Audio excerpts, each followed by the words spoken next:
Welcome to Biblical Unearthing. I am Steve Gartin. In these reports, we will be covering biblical prophecy about the end times, prophetic things that's happening, and some that will happen. While you're at it, don't forget to subscribe, hit that bell for notifications, and share this on your social medias. The Biden administration confirms it will let Israelis travel visa-free to the United States. U.S. President Joe Biden's administration has confirmed that Israelis are among the 30 nations who's able to come into the United States without all the red tape, despite condemnation over Israel's concern of the treatment within the Palestinian and Arab American travelers.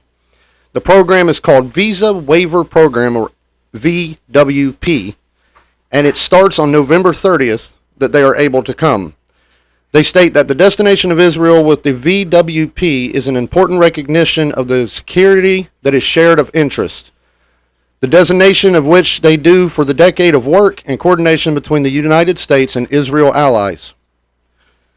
Our people are tied, which are the backbone of our special relationship, which only grows stronger, is what they had said.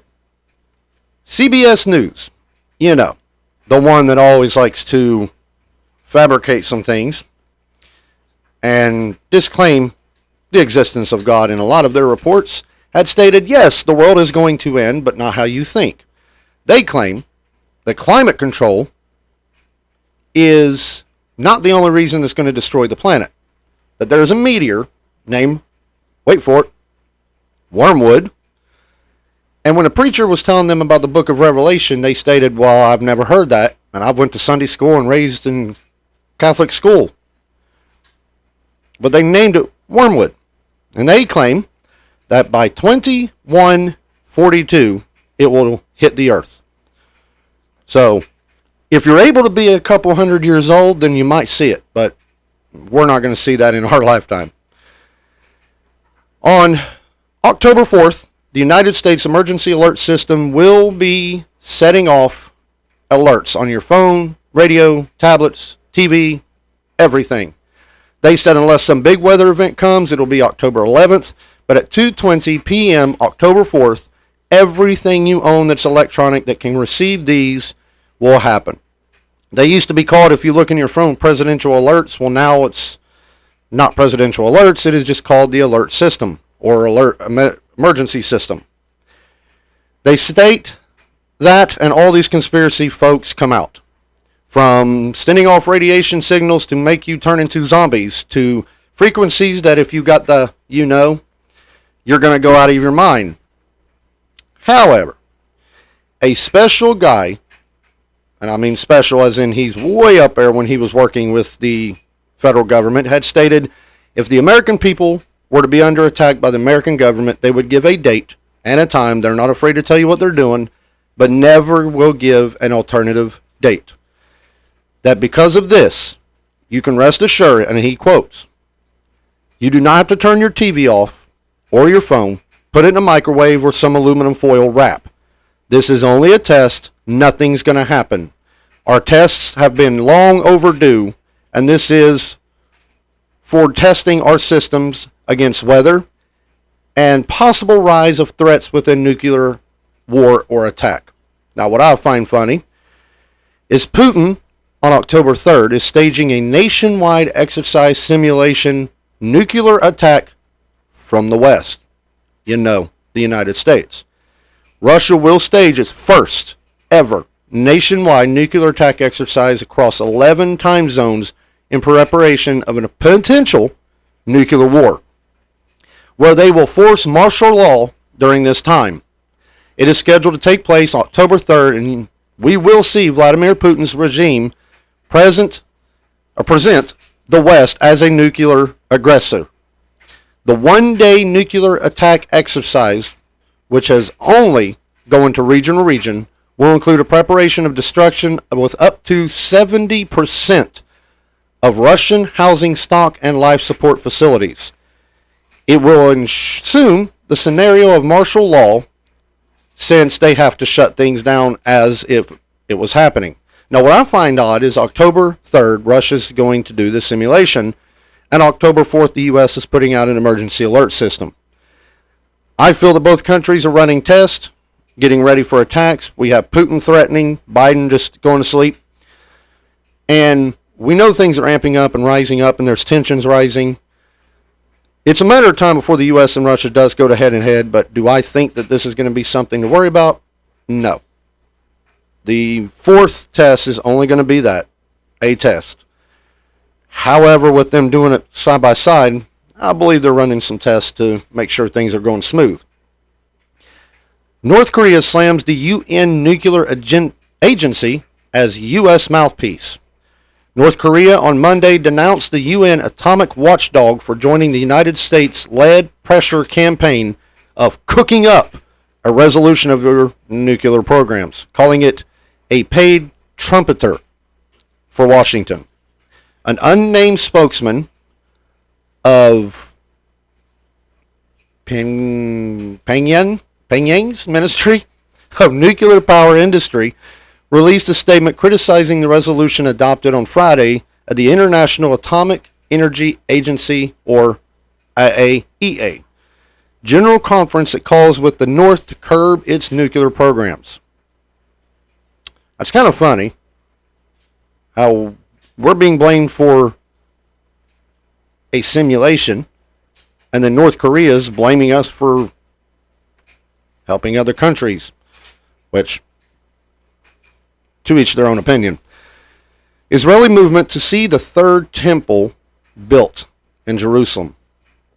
Efforts to reestablish a Jewish presence on the Temple Mount made headlines last week as Yanach, an activist from the Return of the Mount organization, was arrested in light railing station near the Old City of Jerusalem while bringing a male sheep to the Temple Mount with the intention of providing it for sacrifice. Return to the Mount advocates for allowing Jews to perform their biblical mandated animal sacrifice on the Temple Mount. The time has come to build a Jewish temple and renew our sacrificial works, the organization said after his arrest. Several organizations and individuals are pushing forward to the effort of awareness that the temple must be built, including new research, where the Ark of the Covenant might be located, and a little more. Learn more updates from the CBN News thing, and they're actually putting that out.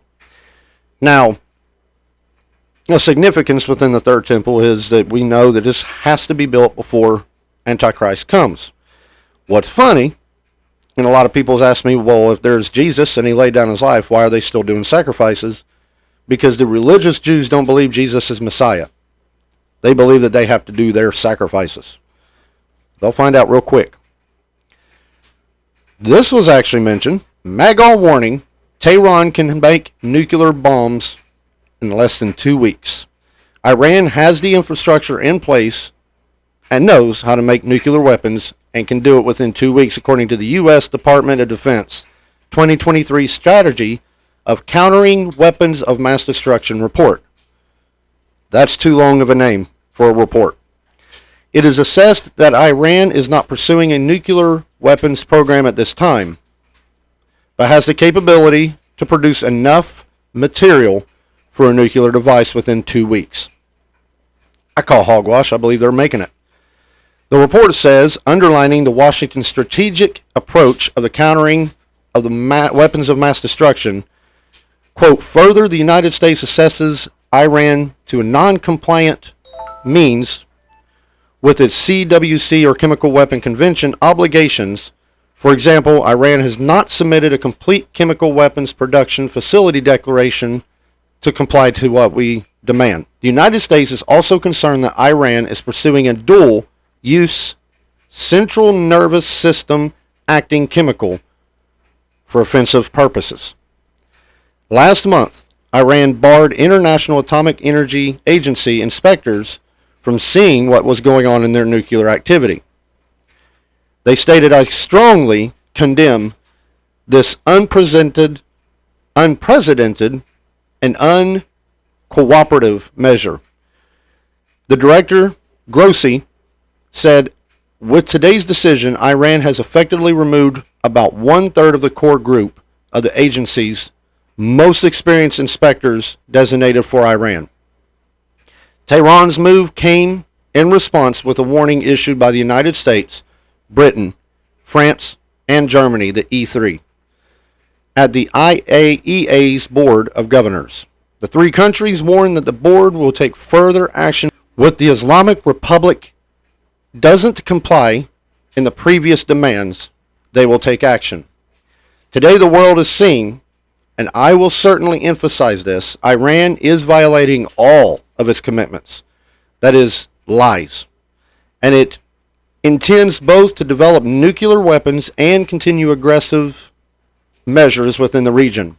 Israeli Prime Minister Netanyahu said before the departure last month to the UN General Assembly in New York, Iran's move also comes after the United States Secretary of State Anthony Blinken signed off on sanctions, wavering that they must pave the way for the banks to be unfroze. $6 billion in Iranian money. Israeli National Security Advisor Hangbi last month warned that Jerusalem will have no choice but to act if Iran has enrichment of 60%. If Iran does move to enrich uranium above 60%, they will identify it, and there will be no possibility that they won't.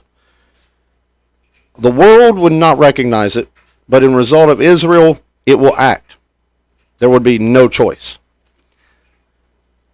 It's a little unnerving that all these countries are talking about nuclear weapons, mainly because Putin can't keep his mouth closed in threats. Do I think that we're in imminent danger right now? Well, there's a possibility for anything.